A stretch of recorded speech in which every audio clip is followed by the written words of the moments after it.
This is Real Life Reviews, where we look at all things swim, bike, run. And in this video we're going to take a look at the Fumpa Pumps, or as I tend to refer to it at the moment, the Fumpa Pumper. So apologies to Roald Dahl and Charlie and the Chocolate Factory fans, my Fumpa Pumper. But Fumpa Pump's rechargeable bike pump. Yes, it's rechargeable via a USB-C port, and you do get obviously a recharging cable in the box. I think most of us now have probably got quite a few of those with the number of products that are now moving into USB-C.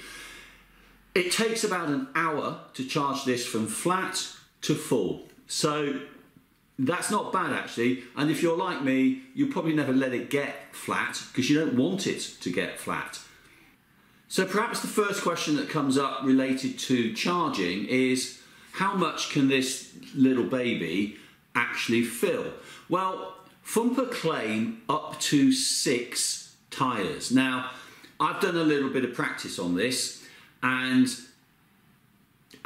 they're not lying. And I had to work hard to put a wheel together to do this. We're looking at sort of 6 700 by 23 road tyres. That's still quite a lot of work. You're not going to get 6 0 to 85 psi in a 700 by 28, for example, but it is very good. It does give a lot of air, and certainly I use it in mountain bikes as well, and where you've got that much higher volume, it's still going to do a couple of, should you want it to, and you probably wouldn't. I think this is more of a top up and a check, but it will do 2 mountain bike tyres.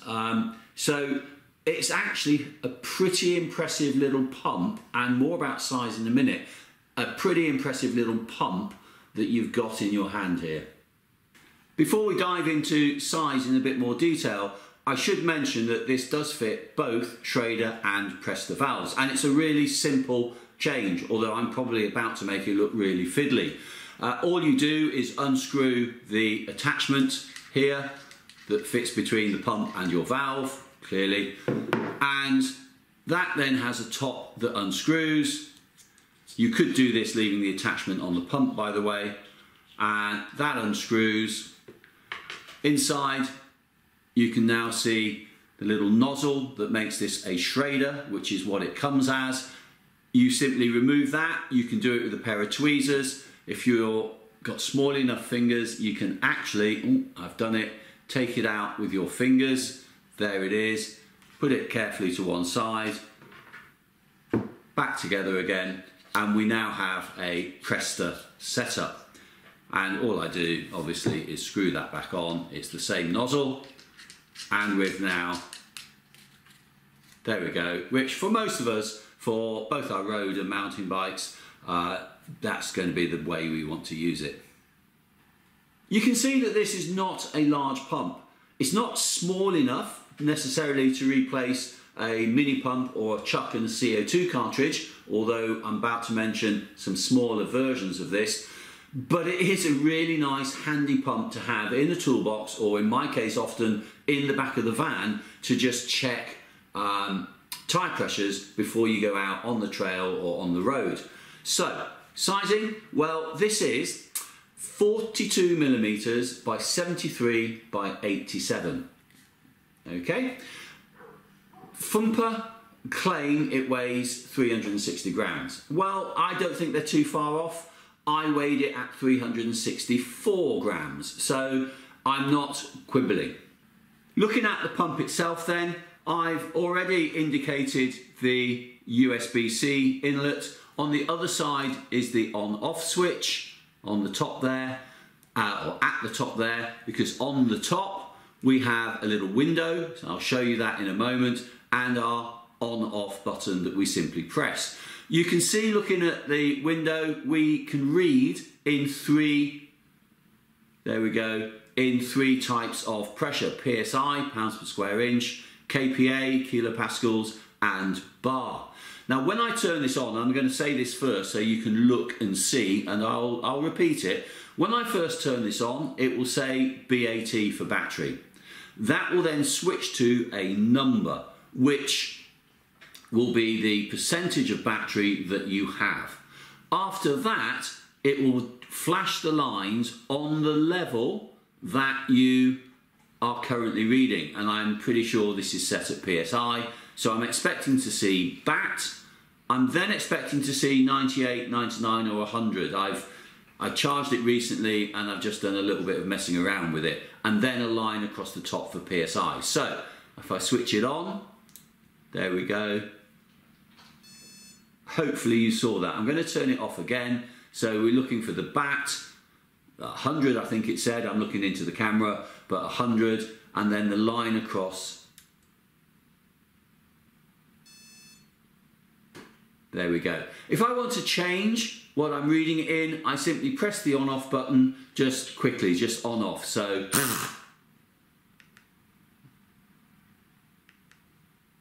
there we go. So each time I do it, as long as I don't make it actually pump again, you'll see the lines go, and again, there we go. I'm now going to show you just using it, but in particular the gauge, and I'm going to compare the gauge to my Topeak Smart Gauge D2, which I rate and I trust, as do an awful lot of people. And I'm going to do this on a mountain bike. The reason I'm going to do it on a mountain bike is the tyre has more volume, and in between using one and the other, proportionately, I'm hopefully, if I get it right, not going to lose much in the way of air. So I'll get a pretty reasonably accurate representation. So over to the mountain bike then. Here I am at the mountain bike. I'm going to attempt to, I've got my Fumpa and I've got my Topeak Smart Gauge. I'm going to attempt to do this all in one go so that there's no skullduggery. So, turn the pump on, battery still on 100, PSI, push it on, it's reading 27. I'm going to pump it up a little bit. So with my thumb, I press the button. It's now reading 28. If I take that off, no sleight of hand. Here's my smart gauge. Turn it on, PSI, and hopefully, if I don't lose air and line this up, there we go, and 28. If you can't see that, I'll just pop it off and show it to the camera a bit more, wherever the camera is. There we go, 28. As you saw, I was using that all basically one-handed, and it's really easy to use. Should you find that a bit fiddly, and you might with one of the smaller pumps, Fumpa also sell a little elbow kit. I've got that set up with the longest tube. The tube simply pops in, you have an attachment that goes onto the pump, and you have also a slightly longer valve head attachment there. The kit comes with actually 3 bits of tubing in it, so you've got shorter ones should you wish to use shorter ones, maybe with the smaller pumps, and a little spanner to tighten onto the main pump. I've honestly not found the need for this, so I'm sorry Fumpa. My recommendation, particularly with the larger, the pump that I've got here, is actually you don't need this. You may find it easier, and of course these, just because they're on the tube, rotate round. You may find it easier with the smaller pump to hold and to push on. Personal preference, but Fumpa do provide this should you wish.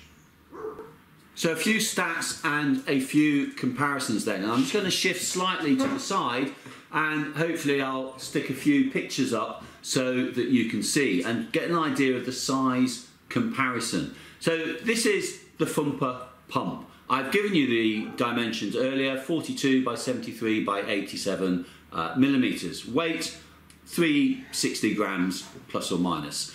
And I think it's a really good size for what I want.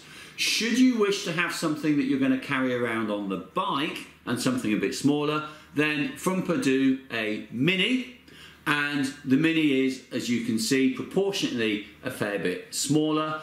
The Mini comes in at 32mm by 56 by 68 and is approximately 190 grams. And then you have the Nano.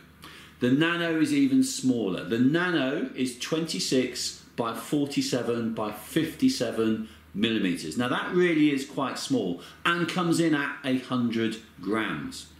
So performance-wise, I talked about how long it takes to charge the main. The smaller ones obviously charge quicker.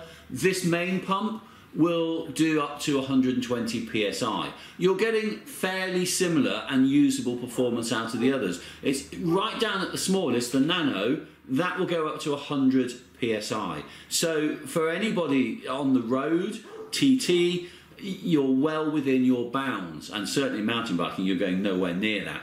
The difference, the main difference for me that you might consider is the other two don't have a gauge on top, and you're going to need to, if you want to be accurate, buy a specific gauge. Nano, Fumpa produce their own, as do, obviously, you've seen the Topeak, and I've got a video on that, and I'll put a link to it towards the end of this video.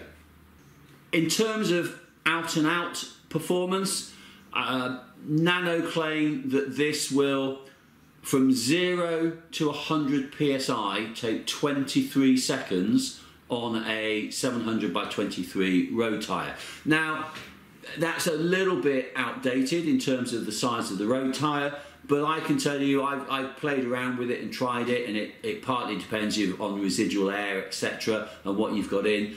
But on a 700 by 25 going to 80, I'm taking about the same sort of time, in 20 to 25 seconds. I don't think you can be hugely accurate on that. And that to me is flipping good, because actually what I want this to do is just to put onto the tyres when I get out the van or by the front door or just before I leave the house, give it a quick check, bump it up 4 psi, and off I go. So where am I with this pump? Well, if I'm honest, it's revolutionised the way I start my rides. I start my preparation, because instead of getting out a foot pump, chucking air in, getting it to roughly what I want or maybe slightly more, because the gauge, the analog gauge on foot pumps we know are temperamental and not necessarily accurate. Take the foot pump off, put it to one side, not chuck it, get out a separate gauge, put the gauge on, find I've not quite got it right and I've not got enough air in, so I back out, foot pump on again, pump up a bit more, repeat the process, and then maybe let a bit of air out to get to the right pressure. All that has gone. I just pick this up, put it on, see what the pressure is, give it a quick pump or two, and job done. But also, if I'm going out to a TT loop to practice on my tri-bike, or I'm going mountain biking, this just goes in the back of the van. I get the bike out of the van, final check, off I go. So, yeah, I love it. I absolutely love it. Am I going to get a Mini or a Nano? I don't know. I'm quite a traditionalist, and when I'm racing I have my CO2 and my chuck. The weight's not a big issue for me. If I had a Nano, about 100 grams, by the time you put a canister or 2 canisters alongside the weight of a chuck, the chuck at its lightest is 17, 18 grams, many of them going into 22, 3, 4, 5 grams. Then add your canisters. The weight's not an issue at all, and the size certainly is preferable, especially if you're carrying 2 canisters. So I can see myself going out and buying the Nano and doing another video. So yeah, Fumpa Pumpa, my little Fumpa Pumpa. Fumpa, well done. I like it, congratulations. I think it's a brilliant little pump. If you've enjoyed this video, please give it a like, give it that thumbs up, and share it with your friends. Much of the kit that we review on the channel you can buy through Wiggle, and there's a little link in the description down below. Please use that. You often get some great deals, you spend no more, but we get a tiny proportion of what you spend, and it helps keep the channel going. As for Fumpa Pumps, I'm going to put a link in the description down below to them as well. This is not paid, it's not sponsored, and I get nothing if you go through that link. But I think, great product, please go there. If you haven't yet subscribed, well, click on the little round picture just down there. Down here is the video review of the Topeak Smart Gauge D2 that we used. Up there is a review of the Coup Cycle. The same bike, Rico Bojan, won the World 70.3s just the other day, and up there we have a video of the Met Trenta 3K Carbon helmet. Thank you for watching.